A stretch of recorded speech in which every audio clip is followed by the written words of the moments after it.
Je suis l'agent Manon Vouligny. J'occupe le poste d'agent de concertation au service de police de la Ville de Montréal. En fait, mon travail consiste principalement à prévenir le crime et en relation avec la communauté.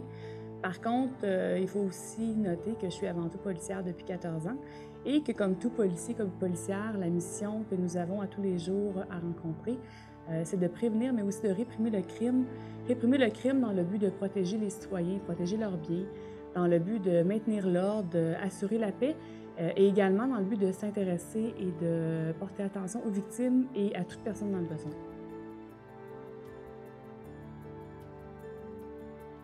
Je tiens à rappeler tout d'abord que nous, on est conscients comme policiers que pour un adolescent, c'est normal d'être en groupe, c'est normal de vouloir se regrouper, de vouloir avoir un groupe d'amis, d'être en bande.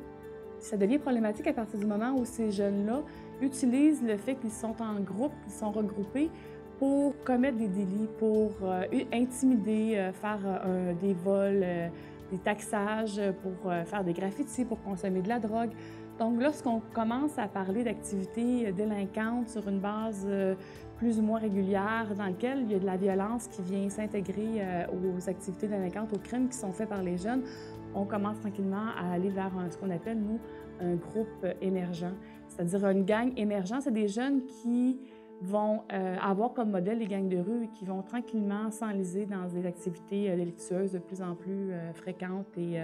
avec des composantes de violence plus importantes.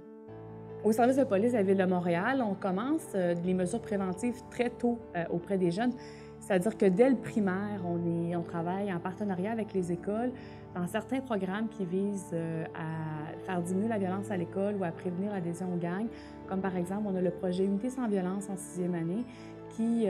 mobilise les jeunes d'une école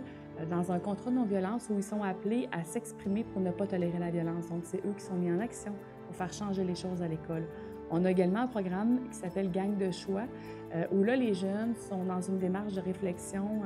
en collaboration avec le psychoéducateur ou intervenant scolaire et le policier pour apprendre à faire de bons choix lorsqu'il va avoir à se positionner avec ce qui va lui être proposé un petit peu avec des amis ou dans l'adolescence. On va tenter de sensibiliser ces jeunes-là au fait des conséquences de leur comportement, aux conséquences légales, pouvant aller jusqu'à l'arrestation, pouvant aller à des mises en accusation, pouvant aller jusqu'à une détention, comme aux conséquences pour les victimes, c'est-à-dire les personnes qui subissent ces activités délictueuses-là, la peur, l'angoisse, des jeunes personnes qui ne veulent plus aller à l'école, qui ont de la difficulté à s'alimenter, qui font de l'insomnie, ça peut aller jusqu'à la dépression, puis quand on est victime à répétition, ça peut aller également jusqu'au suicide. Donc, on va vraiment tenter de sensibiliser ces jeunes-là pour aller un petit peu chercher leur empathie envers les victimes. C'est également dans ce sens-là que la loi sur le système de justice pénale des adolescents est inscrite. Elle amène le policier dans une réflexion pour une mesure qui est la moins répressive vers une mesure plus répressive quand les infractions et les comportements des jeunes sont à répétition vers un comportement délinquant.